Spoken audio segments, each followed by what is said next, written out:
It's been a while since I have visited the sketchy history of a particular place. Last time we were here, quite some time ago, I discussed the history of Portland's Grand Central Hotel, and before that, the Home Hotel.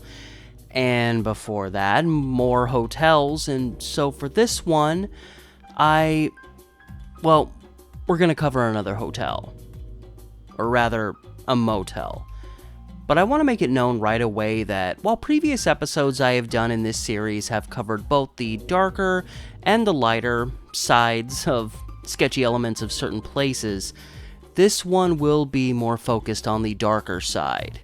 And not the darker side for the sake of being dark, but to present another of many instances wherein a certain place was allowed to function in a certain way for an extended period of time, leading to tragic results. And it's not just the place itself, but it's the human lives involved. Lives that were often devalued through the process of being boiled down to a few descriptive words: prostitute, drug addict, alcoholic, drifter, and so on. This is the Jupiter Hotel, as it appears today, cleaned up and transformed from a dark past. This location has functioned as the Jupiter for over 20 years now, in an area that itself has been in transition for many years. This location, at 800 East Burnside in Portland, fills the block between 8th and 9th Avenues and Burnside and Ankeny Streets. It originally opened in 1962 as the charming and colorful Continental Motel. But within 20 years, this little spot, with a seemingly bright future, had changed completely to a haven for the destitute and desperate. It's a story that played out in many places all across America, in particular during the 1980s. This is the story of a place that became known as Motel Hell.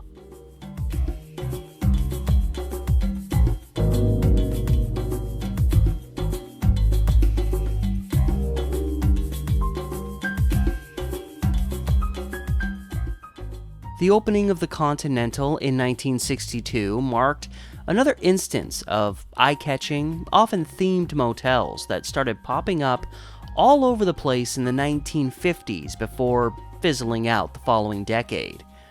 The best representation of this time, still in existence in Portland, stands along North Interstate Avenue.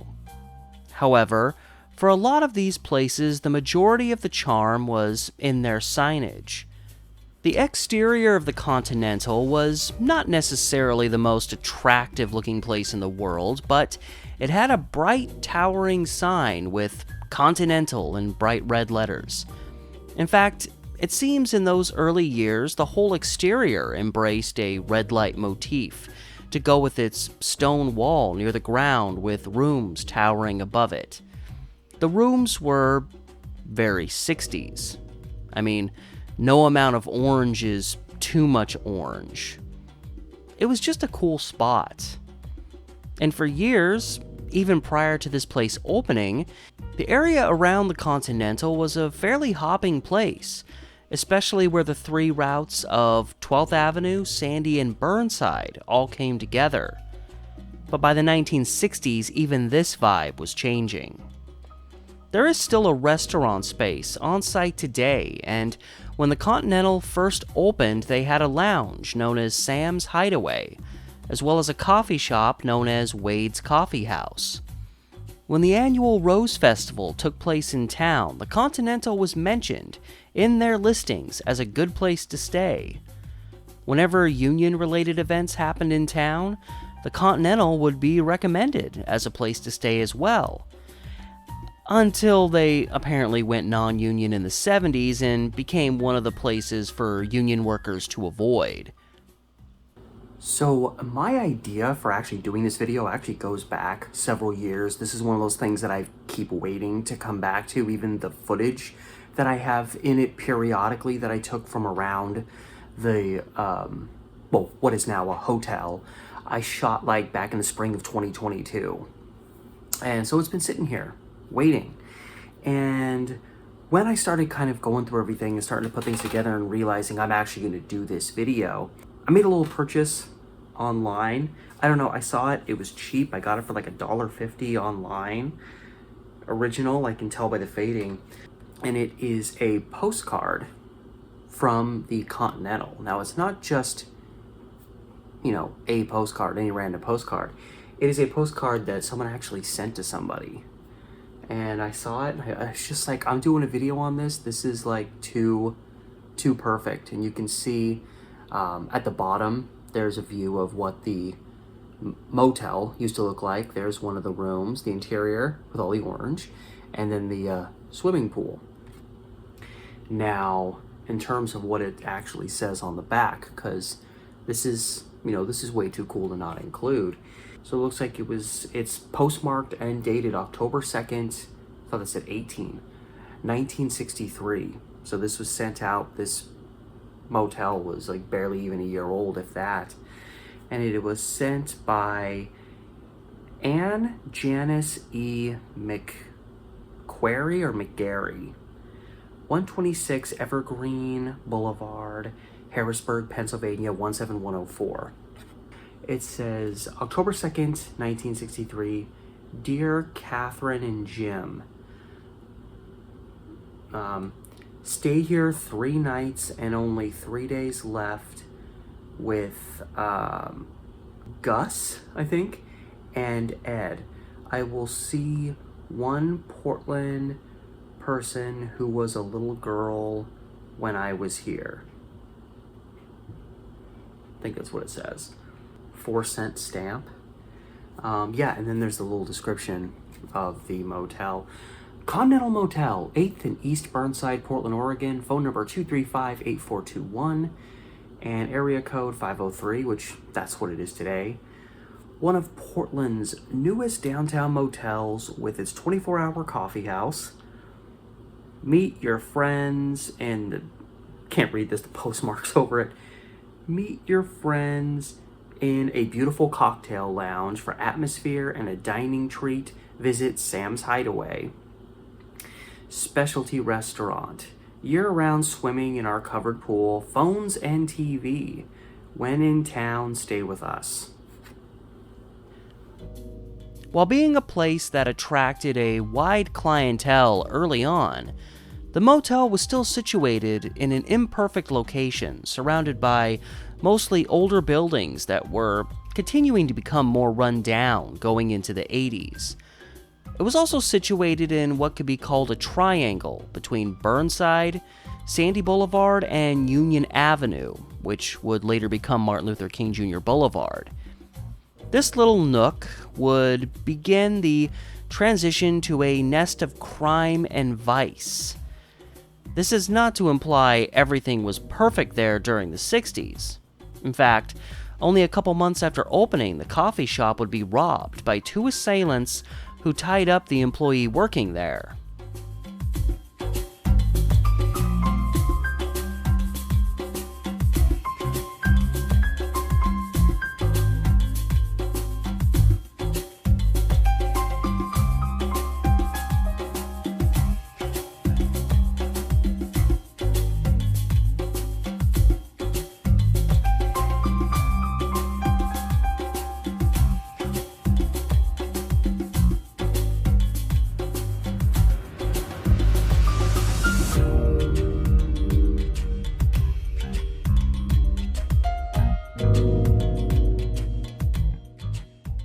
Like so many things, in hindsight, it looks like everything changed so fast, but it was a gradual transition. And once it started, the Continental was stuck right in the middle of it. The number of women working the streets was on the increase in the 70s, in a city with many of these workers working long, often rough around the edge, commercial stretches, including the likes of 82nd Avenue and Union Avenue. And Union Avenue ran just 4 blocks west of the Continental. Whatever crime happened in the vicinity of the motel, it was just modest enough to never make headlines. Until 1979. In January of that year, a William Moe, part owner of Sam's Hideaway, was arrested on charges of promoting prostitution out of that location. This came after a 3-month-long Vice investigation. While Moe would later plead no contest to the charge, the investigation itself was not without controversy. A police informant on the case, Christine Barkdahl, had been engaged in a sexual relationship with one of the investigators. Beyond this, there was clear distrust between the investigators and the district attorney's office. Moe would get a fine and probation, but the motel and Sam's Hideaway came away relatively unscathed when the lounge's owner, Sam Oliver, was able to convince the city that he had no idea what had been going on. A slap on the wrist and the motel continued on into the 80s. During this decade, shady motels, harboring crime of various sorts, was an epidemic all over America. The Continental was just one in a long line, but for that time and place, it was the worst in Portland. With the increase of sex workers in the area, combined with an increase in drug distribution and usage, along with various forms of petty crime and theft, these problems all made their way into the Continental. The transformation even presented itself physically, with the original towering motel sign being replaced by a smaller, bland sign, almost like they were trying to attract as little attention to the place as possible. But beyond the criminal elements, the Continental became a place to stay for those who were just broke and could barely get by, as well as those who had just lost their way in life. They were by no means violent or career criminals, and yet they represent many of the saddest stories that came out of this spot during the 80s. On January 31st, 1981, 50-year-old Patricia Dolores Kleinberg was living at the Continental. According to newspapers, she had been living there for a while. At about 1:15 a.m., the hotel manager looked out the window to see an unstable Kleinberg stumbling to the stairwell from her second-floor room and tumbling down the steps to the ground. The manager quickly called the police, but Patricia would die at the scene. Originally born Patricia Ellison in 1930 in Spokane, Washington, she spent much of her early years in eastern Oregon. She married a Marvin Kleinberg in 1954, with the two divorcing in 1975. By this time, Patricia was a resident of Portland. Her 1981 residential info says she lived in zip code 97213, which suggests she may have lived in the Rose City Park neighborhood before ending up at the Continental.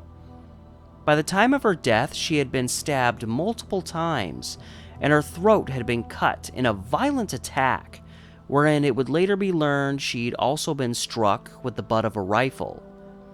A Wesley Johnson, 42, was also found in her room. He had also been stabbed but would survive his attack. It was quickly determined that this had been either a robbery gone wrong or perhaps a robbery that went exactly how it was intended to.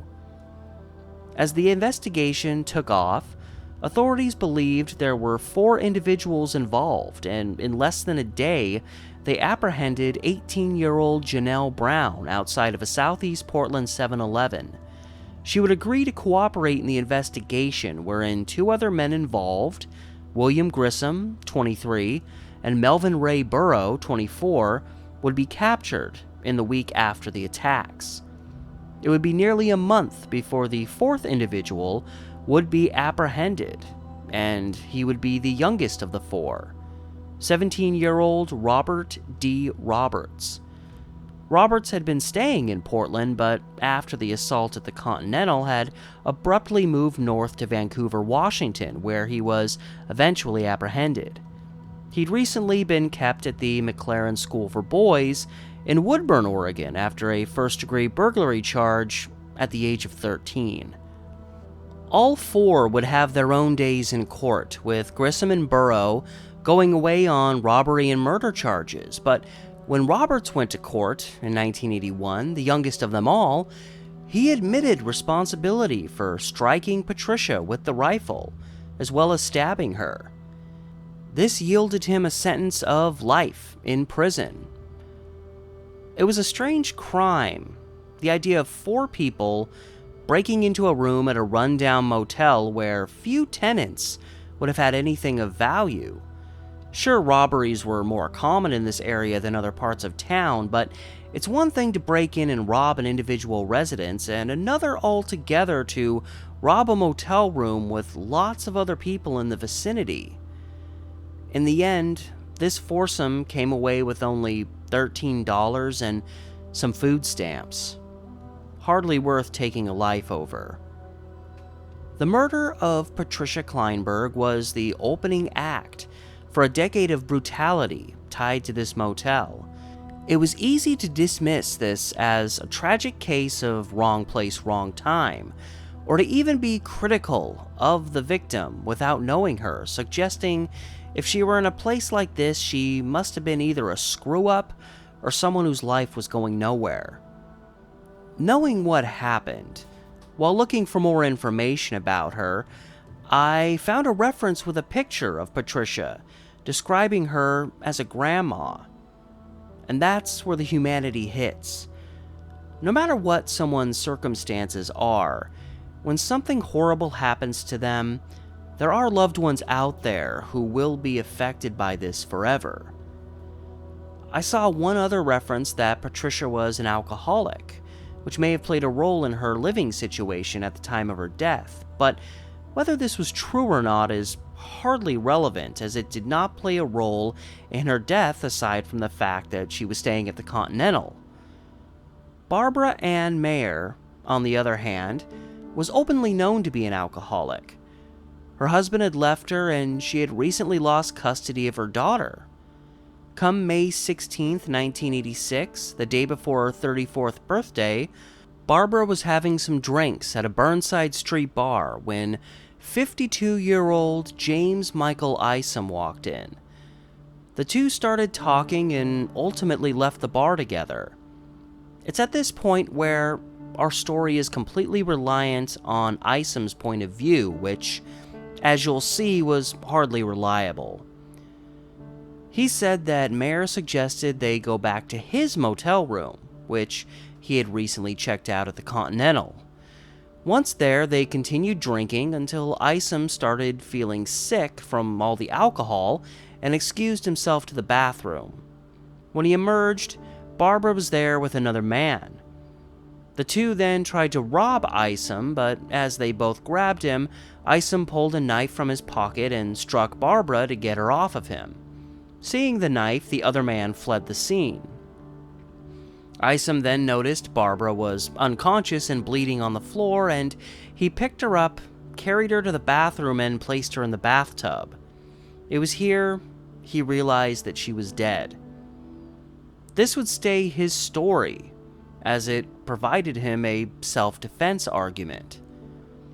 When a maid entered room 116, Isom's room, the following day they discovered Barbara's body in the bathtub, dead from 4 stab wounds to the chest. Hardly accidental, and the result of a man simply trying to defend himself by brushing her off. 2 hours after her body was found, Isom was tracked down at a nearby restaurant, the bloody knife still in his pocket. Since it was his room, authorities were immediately on the search for him. He would say the reason he didn't contact authorities after realizing Barbara was dead was due to the fact that he was an escapee. He'd been serving a sentence for robbery in Washington before being moved to a Seattle-based work release center. On May 13th, just a few days earlier, he was granted a release on the grounds that he returned by 5 p.m. And he never did. He fled to Portland and checked into the Continental, and in less than a week he had a dead body in his motel room. Richard Roberts, like Isom, was also an escapee. Much like how Isom got moved from prison to a work release center, Roberts had been relocated from the McLaren School to a group foster home, which he escaped from and had been on the run from when he stabbed Patricia Kleinberg to death. Barbara Maher was born on May 17, 1952, in Portland, and was married in California in the summer of 1971. This marriage ended in divorce in 1983 while they were living in the Los Angeles area. I also found information that she gave birth to a daughter in 1981 who unfortunately died in infancy.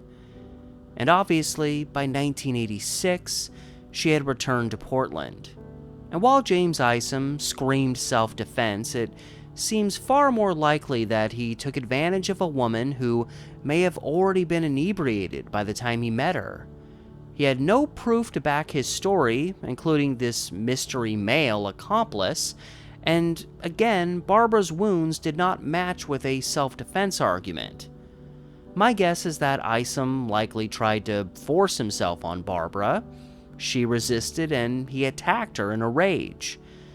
Beyond a recent robbery conviction, Isom had a criminal record dating back as far as 1956, when he was convicted on an assault case. A critical trial witness at Isom's trial was a woman from Tacoma, Washington, who talked of how she met and befriended him in 1980. Shortly after this, he tied her up at knife point and robbed her home while periodically making threats to kill her. The man did have a history of violence against women. When Isom went on trial, it took the jury only 80 minutes to return a guilty verdict, and he was given a death sentence. Since Oregon had reinstated the death penalty in 1984, Isom would become the second man since then to be sentenced to death. But this would not be the end of this case, as, come 1988, this case would be overturned when it was decided the police had violated his constitutional rights. An April 1989 retrial would be declared a mistrial after it was learned multiple jurors had read about Isom's previous conviction. And finally, come July 1989, his third trial began. In this one, Isom's defense did their best to dehumanize Barbara Maher, calling her a Burnside drunk for whom the bottle was her master. On the flip side, they tried to paint Isom as a naive out-of-towner who didn't know what he was getting himself into. You know, the guy with a criminal record dating back to the 1950s. A man on the run who just happened to gravitate towards a neighborhood where he just might blend in. It was all for naught, and he would be convicted once again, with an execution date set in November 1992. This would have made him the first execution in the state of Oregon in 30 years. But he chose to fight it, and instead died of cancer on death row in 1997. He maintained his unsubstantiated self-defense claims to the end, so the details as to how everything went down are still somewhat mysterious. But during these years he spent on death row, another individual right there with him was a man named Dayton Leroy Rogers, one of, if not the most prolific serial killer in the history of Oregon. I did a 3-part series on him back in 2021. The Continental was known as a landing spot for the lost, broken-hearted, and destitute. It was also a grounds of operation for many sex workers. Many women that walked through this area would be confused for being working girls. There were so many there. Back in the 80s, one of the main stretches they worked along again was Union Avenue, today Martin Luther King Jr. Boulevard, which ran only 4 blocks west of the Continental. And that's not to say workers weren't walking Burnside as well. In 1987, one of these workers was 23-year-old Lisa Marie Mock. Born Elizabeth Marie Holden on January 4, 1964 in California, Lisa started getting mixed up in drugs at the age of 16, drifting into a transient lifestyle that ultimately led her to Oregon. In 1986, she married a man named William Mock, a drug addict himself. While a lot of parents, tragically, have a tendency to turn their heads away when their children end up like this, Lisa's father helped get her out of there, and she began to clean herself up. But it wasn't to last. She would return to Portland and tragically reconnect with drugs. But come July 21st, 1987, Lisa called her father, telling him she was trying to get her life back together and that she'd call him back later. But that phone call would never come. Staying at the Continental, 2 days later, on July 23rd, she left the motel, seen in the company of 3 other men. And that's the last time she was seen alive. Unfortunately, mainly because of the life she led, it would be almost a month before anyone realized she was missing. During this time, she missed a court date, but also, more concerning, she missed an August 20th hearing in which she was to receive a $25,000 inheritance. Not an event that anyone would willingly miss. Then, August 31st, 1987, a hunter went out into the woods to the southeast of Molalla, Oregon, looking for game to hunt when he stumbled onto something else entirely: the remains of a woman. He fled the scene to report what he had found, only for searchers to uncover 7 bodies in total out there in the forest, the work of a fiend who would become known as the Molalla Forest Killer. The first of these victims to be identified would be Lisa Marie Mock. Most of the other victims found were also sex workers. While Lisa left with 3 men, in the end she ended up with only one: Dayton Leroy Rogers, a drunk who drove the Portland streets almost obsessively looking for women, who graduated from being a rough John to a killer. And despite what he put these women through, even after Lisa and the others were identified, they were described simply as a mix of prostitutes, drug addicts, and criminals.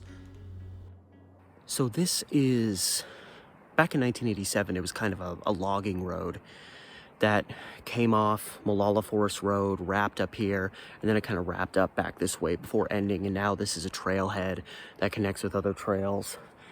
And I believe this road would have been called like Molalla Forest Road 75 or MF 75 is what I saw it described as. And by all accounts, this is where Dayton Leroy Rogers would bring, even before he was known to start killing, he brought women up here. One woman that survived his, attacks, they brought her out here to see if she could identify this as the spot that he brought her to. And they came in at the entryway down the hill, and she immediately recognized this as a spot that he took her. So it could have been anywhere along this stretch where he deposited the bodies, because I think he drove these women out here, attacked them, got what he wanted out of them, and then, took their bodies and deposited them, just a little ways off the road, and that's probably part of the reason why they were found. So this is the way that Everett Banyard, who came up here to hunt, we came in taking the same route that he came in, and he pulled in, drove his vehicle up this road, and eventually, parked somewhere along the way and got out to go hunting, and he noticed this really bad odor, and he noticed there were places on the ground where ferns like this had been matted down, like something had been put on top of them. And as he walked around, as the story goes, he pulled back some ferns and discovered the body of a woman that would ultimately be identified as Riatha Giles. And he immediately fled the scene, going back down the road this way, and, real shaken up, obviously, by the experience, and contacted authorities. And they came up there and started searching, figuring there's probably more victims up here. I mean, this is not as much, because obviously people do kind of come up here to hike and explore, but this is still very rural. We're like, I don't know, 10 miles outside of Malala, and it's very rural out here. It's very redneck. Not to be judgmental, but yeah, it's very out in the middle of nowhere. So I could totally see someone, especially back in the 80s, killing people and depositing their bodies out here. And it wouldn't surprise me if other people have used this area, or at least this general forest, as like a body dumping ground. It would not surprise me in the least. It wouldn't surprise me if somewhere, anywhere off, even maybe a couple miles or so, that there could be, the bodies of people that were left behind here after being murdered or dying in suspicious ways.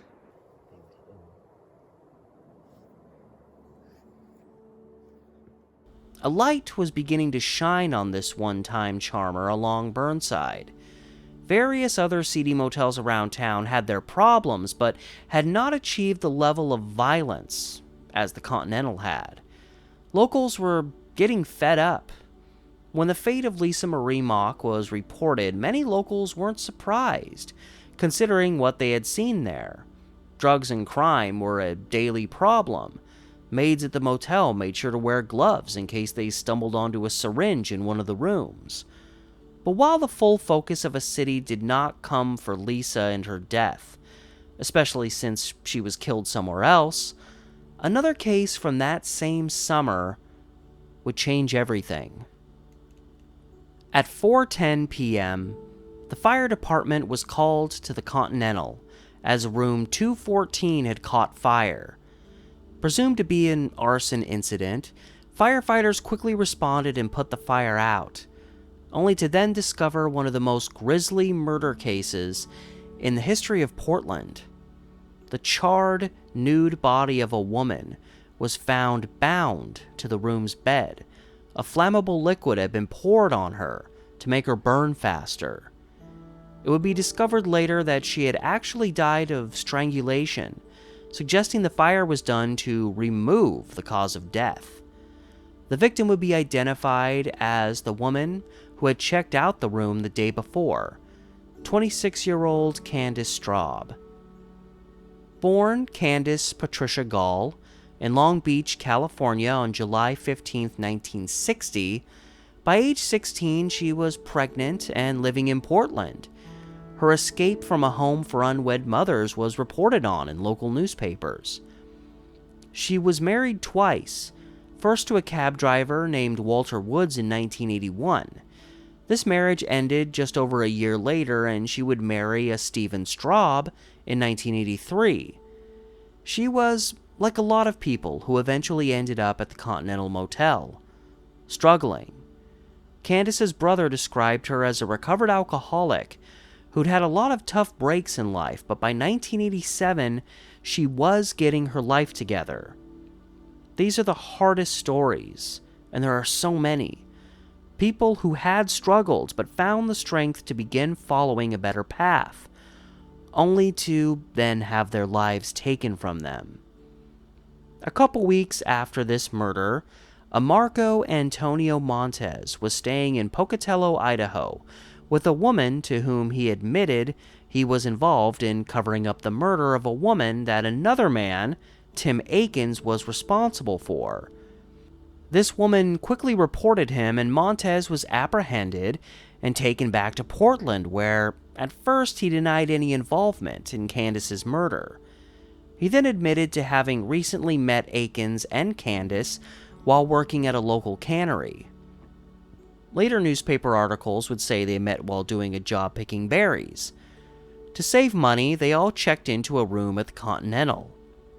At this time, Montes said he left and went to a park, and was later contacted by Akins, who told him he had to show him something back at the motel. When Montes returned, Akins said he hit Candice when she refused his advances, falling and hitting her head. Montes said he left again, and Akins set the room on fire. This was all nonsense, especially as, at the time, Akins was still on the lam and not there to defend himself. Montez would later admit to helping with the fire, but after failing a polygraph, he would finally admit to direct involvement in the attack on Candice Stob that would precipitate her murder through the use of a towel used to strangle her. While there was an assault, Montez would say the reason they killed her was because she knew too much about something. Montez had a horrible childhood himself. Tumultuous doesn't begin to describe it. This is not to validate his actions in any way, but his brutal upbringing is sadly a backstory common to lots of future violent people. He had been released from prison only 3 months before this murder as well. Tim Akins would be apprehended in Arkansas a couple weeks later, also returned to Portland to face justice. At trial, Akins would be given a life sentence while Montez would receive a death sentence. This meant that he was on his way to death row, where at one point 12 men were located, and 3 of them were involved in events that were tied to the Continental: Marco Montez, James Isom, and Dayton Rogers. In 2021, Rogers' sentence would be commuted to life, with Montez's in 2022, both related to the actions of former Oregon Governor Kate Brown before she left office. While it did not get major attention when it happened, the horrors that Candice Stob faced are well remembered now, tragically in the annals of horrid Portland murder. With her case and Lisa Mock's happening about a month apart, along with the continued disintegration of the neighborhood, by the start of 1988, the city of Portland began targeting the area for improvement. New regulation, called the Drug House Law, looking to shut down places riddled with drug and crime problems, chose the Continental as its first target. At this same time, the city was targeting sex work operations out of motels, with a focus on the motels along Interstate Avenue. But this put added pressure on the Continental, whose response to all of this was to change their name to the Friendship Inn. Their objective was kind of on the nose with that one. As the Friendship, the motel managed to avoid closure by agreeing to a 14-point plan in the spring of 1988 that was set to apply to the whole area, including developing a system for better monitoring of crime, making things safer for traffic and pedestrians, and performing historical renovations in the area, wherein the old Continental was one of the newer buildings. Would anyone be surprised that little actually changed after this? It would be less than a year later, February 10th, 1989. A graphic crime scene. 2 dead, 1 seriously injured, and an 8-month-old baby boy, fortunately uninjured. Surviving her stab wounds was 38-year-old Carol Lee Norwest. The identities of the 2 dead, a man and a woman, were initially unknown. They both had died of multiple stab wounds. The man would be identified as 46-year-old Robert Allen Jr. Why he was here when he was remains a mystery to this day. Only 2 weeks before, the kind and easygoing Allen was working a good job in trucking up in Washington, but one day just up and quit with no explanation. Nobody who knew him understood how or why he was in this rundown Portland hotel. The female victim would then be identified as 31-year-old Wilma Kobe from Idaho. Her reasons for being in Portland were also unclear, but it would ultimately be established that she was the mother of the baby also found in the motel room. But missing in all of this was Wilma's boyfriend, 46-year-old Juan Rivas Valles, who had come to town with her from Idaho and checked in at the Friendship together.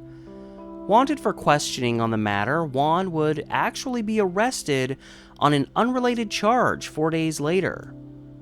A short while after this, he would be charged with a double murder and a count of attempted murder. It turned out he had been arrested in November 1987 for stabbing Kobe during a fight. But his charges were dismissed, reportedly because she was too afraid to press charges against him. The following year, 1990, he would plead guilty to the murders with the deal that the prosecution would not seek the death penalty. Simply put, he found his girlfriend with another man in their motel room and went into a jealous, murderous rage. It's still unknown exactly how Robert Allen played into all of this or how he came to meet Wilma Kobe. The same can be said of Miss Norwest, who fortunately escaped with her life. In 2018, Juan Rivas Valles, then 68, would be found dead in his cell at the Oregon State Penitentiary. This case is interesting as it was arguably a tragedy resulting in a motel that probably should have been closed down. But at the same time, this case was an outlier as those involved were mostly out-of-towners and not well-established individuals in the local and ongoing crime scene. And little changed as a result of this.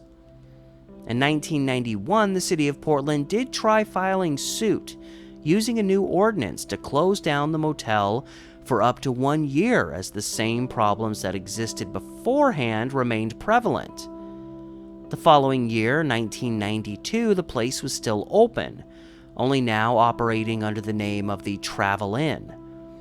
While representation for the motel's owner argued that crime on site had gone down a bit, this hardly justified no action being taken. Then came November 8, 1992. A 26-year-old named Kirk T. Samples checked out a room at the Travel Inn, but later on he would not be the only person staying in his room, room 227. A woman in a nearby room would report hearing screams of help coming from a woman in that room, leading to a quick arrival by local police. When they arrived there, Samples opened the door and asked to be arrested, saying, "I think I killed her." The officers entered the room to discover the body of 36-year-old Alexia D. Smith. An autopsy would show she had died of blunt injuries to the head, as well as asphyxiation. Samples had reportedly been deeply depressed during this time, with plans to end it all by jumping off the Burnside Bridge. But he would say killing Smith, he felt, would give him even more incentive to do this. However, the police got to him first. Another case of validating murder due to one's own personal struggles. If this was the truth, this man had no reason to drag this woman into his nightmare. Smith had no known permanent address and would frequently stay at homeless shelters. It appears then that Samples probably took advantage of this by offering her a room to stay at for the night, and then killing her there. Inaction had allowed another deplorable murder to happen at the one-time Continental Motel, and once again there was a push to try and close it down afterward, this time on a plan for a 90-day closure. The hope was that, with this place out of commission for a while, the criminal elements surrounding it would go elsewhere. But that's just the problem. Sending the problem to another part of the city by temporarily removing one gathering spot doesn't solve the problem. And also, if the area surrounding this motel was still struggling and full of crime of various types, what was stopping all these problems from coming right back to the now Travel Inn after those 90 days? It seemed to be a lot of pandering with no resolution in sight. The motel would function under the name of the Travel Inn for many more years. I checked, and at the end of each year, there were still advertisements for rooms at the Travel Inn at 800 East Burnside, up into the early 2000s. The last ad I found for this location under that name came from a May 18th, 2003 edition of the Oregonian. This is where it finally ended. And granted, a lot had changed over the years.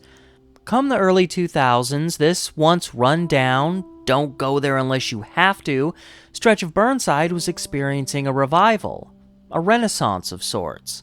And with various other properties around the old Continental changing their ways, this motel would be taken over by new owners, and come 2004, it would be opened in a completely new light as the Jupiter Hotel, which it remains to this day. With its amenities, themed rooms, it would be unlikely for someone today to walk past this site and assume such atrocities happened there once upon a time. That it was a gathering place for the destitute, either by their own struggles or through the predatory actions of others. While the memories of those departed should never be forgotten, it is often nice to see such a dangerous spot altered into a site where such things are unlikely to happen again. If only this was how all stories like that of the Continental ended, or that stories like it could end altogether. But just because this spot represented another time in history hardly means its circumstances are that of a bygone time. And it doesn't mean we should ignore the lessons to be learned. Lessons often avoided until there is no other alternative. The Continental represented what happens when a place of vice is allowed to function unabated, with the city government threatening action on the one hand, while doling out second, third, and fourth chances with the other.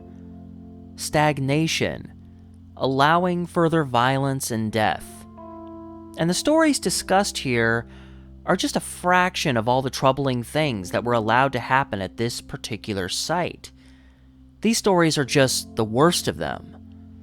Locations like what the Continental once was exist all over the place today, and some are worse and far more dangerous.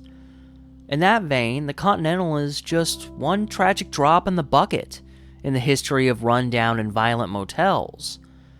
But also, in its time, in the city of Portland, it still managed to stand alone.